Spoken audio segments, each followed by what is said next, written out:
the case that sent Ohineba to prison was initiated by the president's attorney general. So there's no dispute as to where what he said related to the president. And the president took exception and had his attorney general file contempt charges against him, which made him go to prison for 14 days. If in this day and age, somebody can go to prison for 2 weeks for saying something that the president believes is untrue, then we are in serious trouble. The matter relating to Bobi Ansa revolves around something that he said about the first lady and the wife of the vice president. In any serious jurisdiction, investigative bodies would have moved into ascertaining whether or not indeed the first lady and the wife of the vice president had abused their positions to do anything irregular. But in Ghana, we are actually targeting the journalists for potential imprisonment. Asepa, what did he really say? He says that the president's relatives, daughters, if you like, family, used the presidential aircraft over the Christmas period. How in the world does this raise a situation where you put... He came out to apologize. Actually. Yes, so he came out to apologize. So why then do you arraign him before court with the potential to imprison him? Now, the president himself, in the period that he was campaigning to be president, he said many things that I know. The law also has different aspects, apart from punitive aspects. But whatever it also has aspects to prevent, forestall similar incidents. So when these brother, people go through some of these, maybe it might prevent others from... You see, we cannot criminalize speech. People cannot go to jail because they said something that was untrue.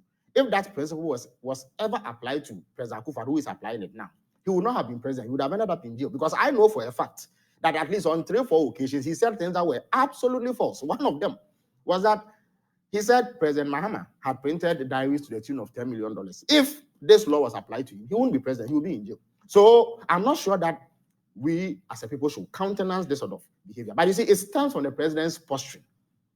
Here is a president who has not cared that 8 Ghanaians were gunned down in the course of elections. He has not even publicly commented on the matter. He has not expressed commiserations with the families who lost their relatives. He has not indicated any preparedness to compel the security agencies to look into those killings with a view to punishing the culprits. He hasn't said that. Look at the issue of corruption. We know of corruption cases that have arisen. Some of them are so glaring, the evidence is there, and yet the president has not taken any action whatsoever against any of the people who belong to his government who were engaged in this. We are talking about a president who in hard times, very difficult times, with all the difficulties that we are all experiencing, with all the cash crunch that is making it impossible for government to meet its commitment in critical areas of the economy, the president decides to live lavishly. Apart from allocating billions of Ghana cedis, over 3 billion Ghana cedis to his office, he decides that despite our ownership of a presidential jet, which is fit for purpose, according to the defense minister, he will fly in an aircraft that costs $14,000 an hour. And despite public criticism, public demand for him to stop, he will not listen. He has remained obstinate and does not care a hoot about what you or I think about that particular matter. So there's hardly anything that is happening in this country that is desirable.